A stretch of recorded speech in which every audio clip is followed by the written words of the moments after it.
Here's everything I'm bringing to Europe for 4 months. First of all, I really should bring my camera. Sony a6500 is going to do most of the work over there.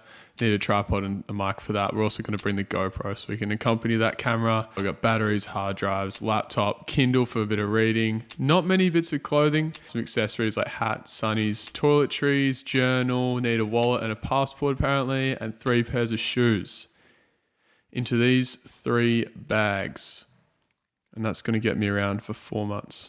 All of that weighs about 10 kilos and it looks like this on me. That's my setup. That's me right there for 4 months. The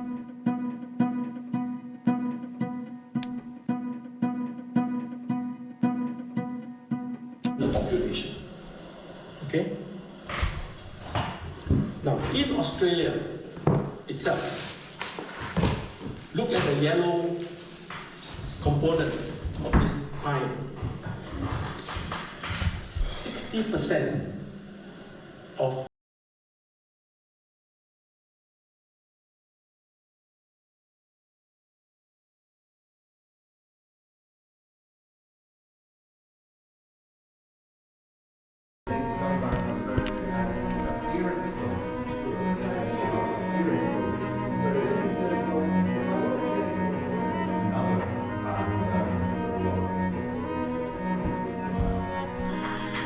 After changing what I was doing and still not liking it,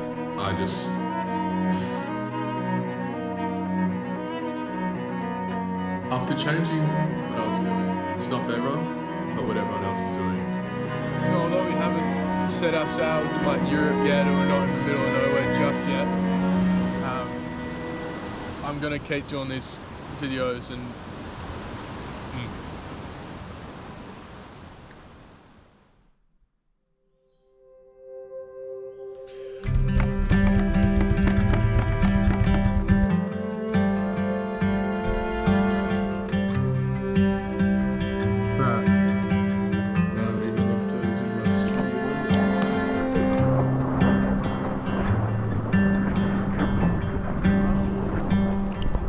this so much.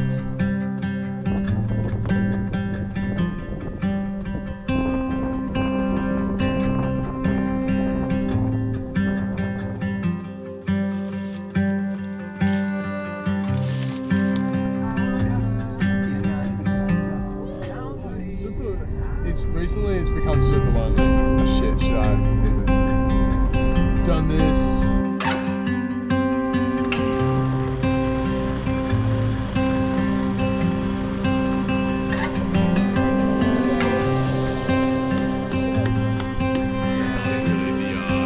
Set on Europe in April. I don't know if there's anywhere else as special in the world as this place. That's how we do it. Hello. Oh, itchy. Going from feeling really good to then feeling really shit so quickly.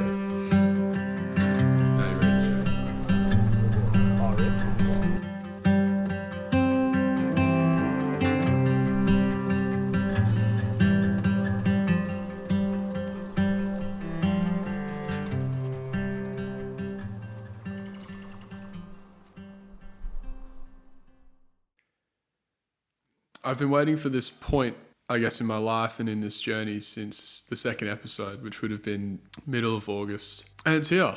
We are leaving in a couple of days. The next Dropout Diaries video you see will be me in London and Portugal.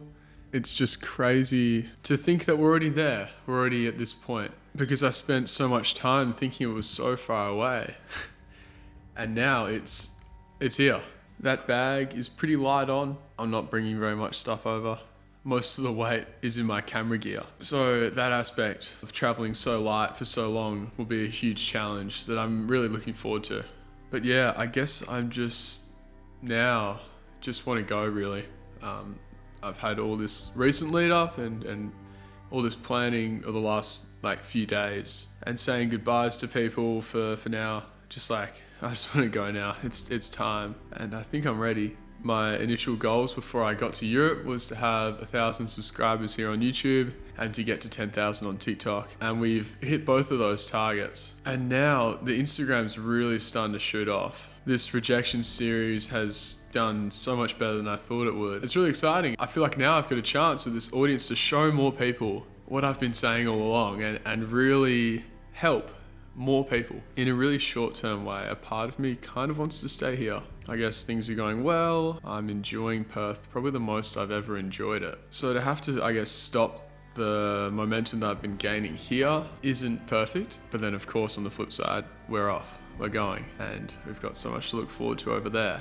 I think for me, a whole 4 months of being away from the majority of people I know, I think for me, being away from most people I know for 4 months is going to be such a terrific personal endeavor and like a bit of a spiritual one, and just like really dive into my head and have a really bit of a exploration into where I've been going in life so far. What are the things that I currently value? What do I want to change in my life currently? What things do I want to change and make different when I get back? There's a lot of time for reflection, and I think that's come at a really good time. I feel like it's a really good chance for me to work on myself, and at the same time, a really good chance for me to help more people with what they're going through. At the moment, I probably get 20 DMs a day now, with people looking for advice and asking how they can get started on their own discomfort journey and rejection journey. So I'm currently putting together a free crash course, probably 10 minutes long, frequently asked questions, just diving hard into why I'm doing this rejection series and like what the broader value is of it. It's not just about hearing no.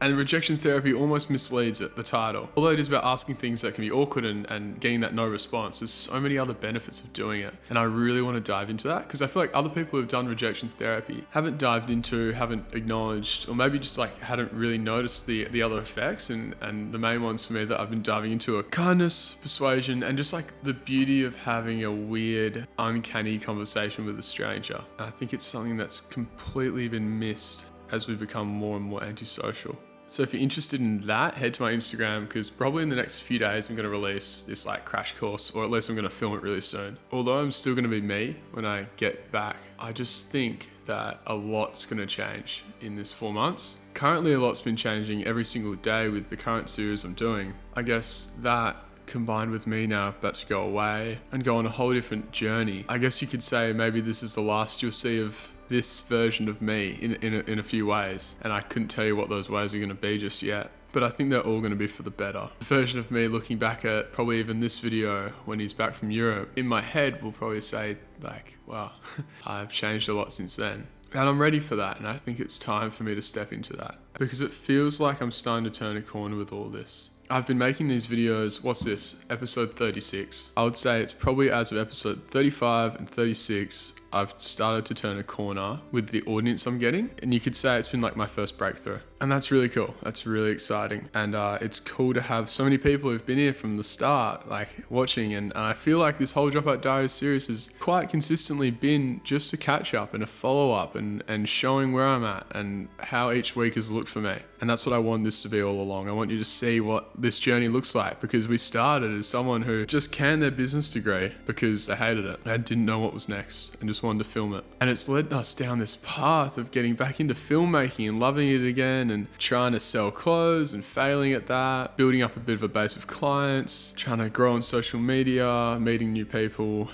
bit of travel, surfing. I just couldn't have picked any of this out from the start, and I wouldn't have it any other way because it's taken me on this sick journey and so much has happened. There's been so many times where I've been so unsure as to what's going to happen, and that's really the beauty in all of it, you know, without getting too fluffy on you out here. That's what's made this a dream come true of a 9-month series, you know? Not in how many subscribers I get every week, just the shit that you go through, and then the surprises at every turn. And the newest surprise has been the growth I've had recently, and we've got plenty more surprises coming when we go traveling. Steve Jobs once said you can't connect the dots looking forward. You can only connect the dots and see how it all worked out when you look back. And it's so true. At no point have I been able to connect the dots in this series looking forward and making sense of any of the choices I've been making. I guess so much of it I've just been going on gut. And looking back, it all seems to make sense now, and things have worked out the way they have. And that's led me to where I am now, and I obviously wouldn't want to change that at all. So looking forward to Europe and not knowing how it's all going to go, I know now to trust my gut and just go for it. Because looking back, that's how I connect the dots. It doesn't have to make sense as I look forward into this. There's not going to be a perfect plan which makes sense, and not everything's going to work. But I guess I have the confidence now in what I'm doing, and knowing that I can do this, I can make these videos, I can be entertaining, I can bring some, I guess, flavor to some people's day with the content I produce. And that's the priority. Giving you guys a spring in your step or making you feel a bit better about the day. I guess I don't really have much more to say. I'm really excited. I've been waiting for this for so long, and to have it actually here now, you know, like we're leaving in 2 nights. I guess you could say this is chapter 1 or season 1 of Dropout Diaries over. Next week we'll start the 2nd chapter. I hope you've enjoyed this first chapter. I've loved it. It's been really hard and I wouldn't change anything about it, and I'm looking forward to whatever the screenwriters for season 2 have in store for us, because I'm just as clueless as you are about what that's going to look like. And I wouldn't change that at all. So, thanks so much for watching up until this point. My name's Sam, this is Dropout Diaries, we're going to travel the world, and I'll see you guys next week in London.